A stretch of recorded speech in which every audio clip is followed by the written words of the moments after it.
नमस्कार दोस्तों। आज बात करें एक ऐसे गांव की जो जिला बागेश्वर में स्थित है।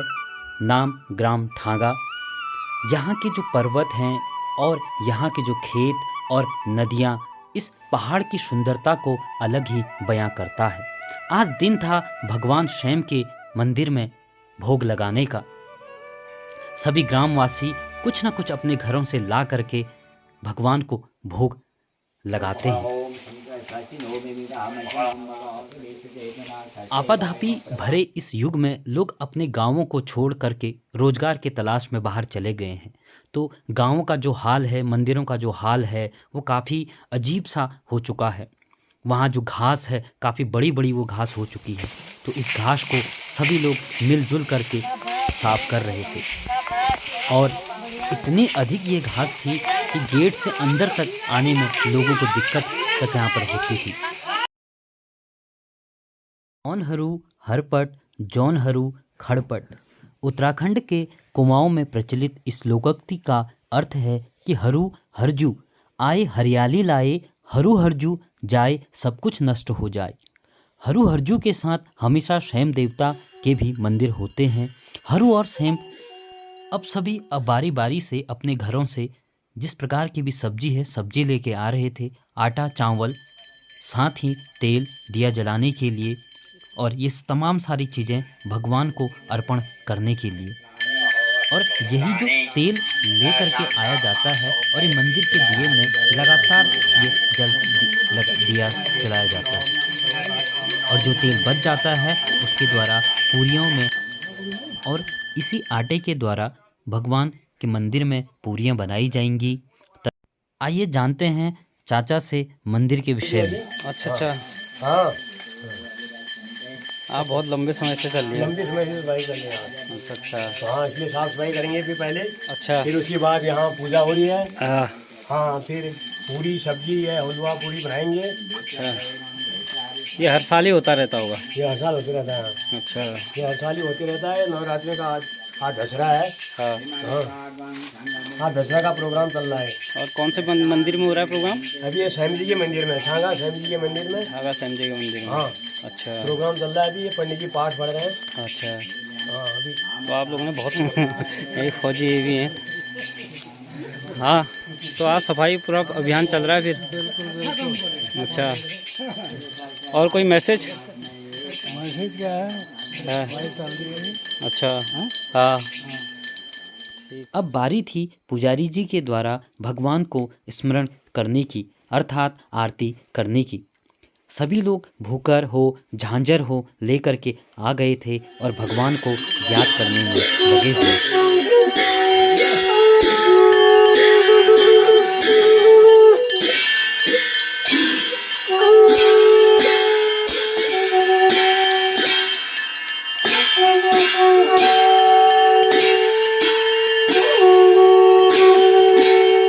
हरजू और शैम देवता एक साथ चलते हैं और उनके मंदिर भी एक साथ हैं। हरजू और शैम देवता की जागर कुमाऊं में लगाई जाती है और इनकी जागर में हरजू शैम की जन्म कथा के बारे में ही व्यथा सुनाई जाती है। अल्मोड़ा से जागेश्वर जाने वाले मार्ग पर झाकर शैम देवता का मंदिर पड़ता है। कहा जाता है झाकर शैम देवता सभी देवताओं के गुरु हैं और इनको देवी देवताओं का मामू भी कहा जाता है। इस मंदिर में हर महीने हजारों की संख्या में श्रद्धालु झाकर शैम देवता के दर्शन करने और उनसे आशीर्वाद लेने के लिए आते हैं। मंदिर में आरती करने के पश्चात अब बारी थी भगवान को भोग लगाने की। उसी क्रम में सभी लोग मिलजुल करके सब्जी काटने में व्यस्त थे और साथ ही आटा गूंथ करके तैयार था और अब आग जल रही थी। चाचा श्री भी लगे हुए थे आग जलाने में। कढ़ाई चढ़ चुकी थी जिसमें कि पूरियां बननी थी और साथ ही गपशप लगी हुई थी और कार्यक्रम चला हुआ था। पानी लाना हो चाहे सब्जी काटना हो, कुछ भी चीज़ों का कार्यक्रम बिल्कुल लगातार बना हुआ था। और ये तेल यहाँ पर पड़ चुका है और धीरे धीरे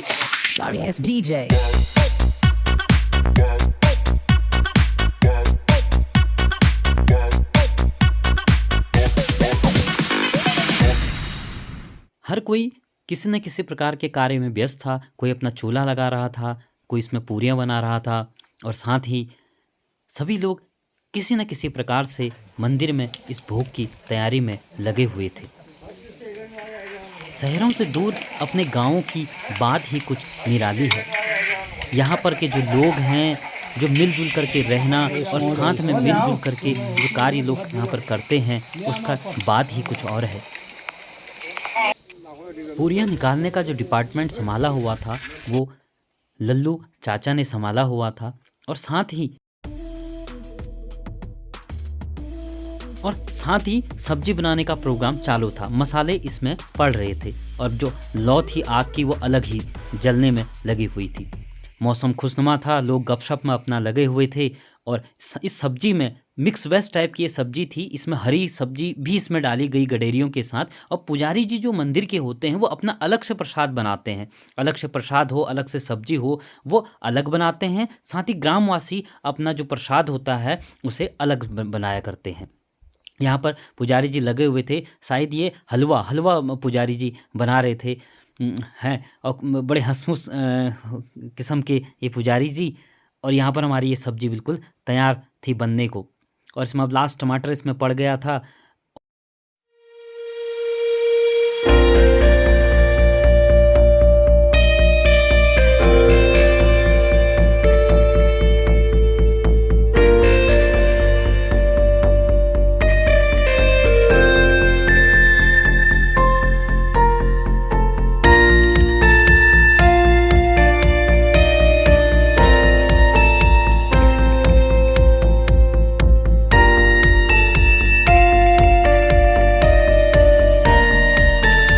आज जो आनंद की अनुभूति थी वो अलग ही थी, क्योंकि गांव का जो जीवन है बड़ा ही सरल और स्पष्ट है।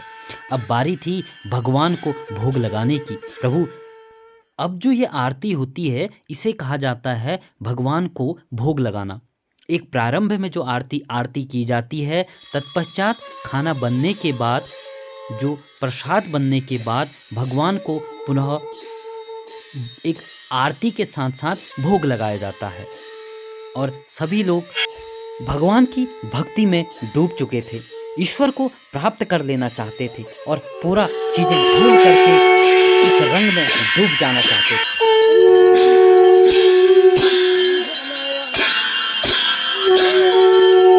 अब यहाँ से बारी थी मंदिर की परिक्रमा करने की। आगे आगे पुजारी जी चल रहे थे, साथ में उनके पीछे पीछे सभी भक्तगण कहें या ग्रामवासी चल रहे थे।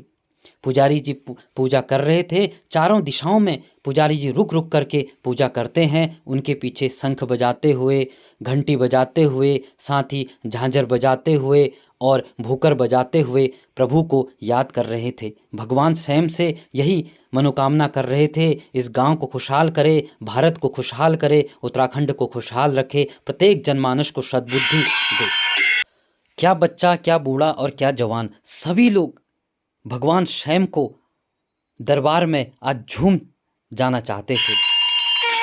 और इस अंतिम जो इस दिन की जो ये भोग की ये पूजा थी, इस पर सभी लोग फोकस थे, केंद्रित थे और भगवान स्वयं को याद कर रहे थे।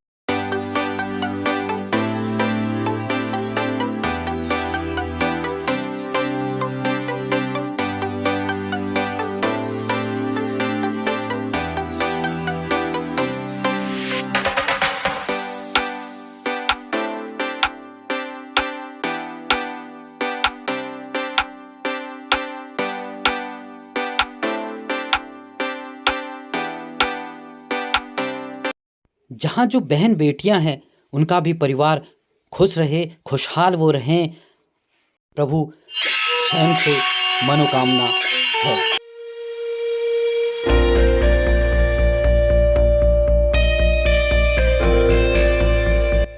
अब अन्य लोग भी मंदिर में पहुंच चुके थे और इस आरती में शामिल हो चुके थे। अब बारी थी प्रसाद ग्रहण करने की।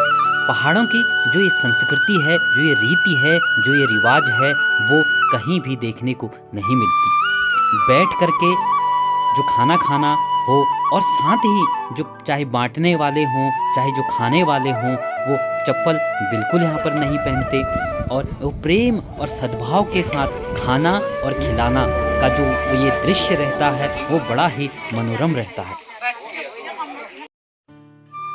हे जब तो देण है जया यो प्रेम बरकरार धरिया, चाहे जो प्रदेश में छन पहाड़ में छन और कैं ले वो छन उन्हन के खुशहाल धरिया यो प्रेम यो सद्भाव सदैव बना रखिया। और हगिल बहो सब कोशिश करो जो ले जै ले छन चाहे प्रदेश छन जो जाग ले छन जरूर तुम दरबार में ऊन इसे के भोग लगून और तुम हमेशा तुम्हारा आशीर्वाद ग्रहण करते रहो। और हुए जो गलती छू यो मनुष्य योनि में अगर है जाल तो क्षमा करिए।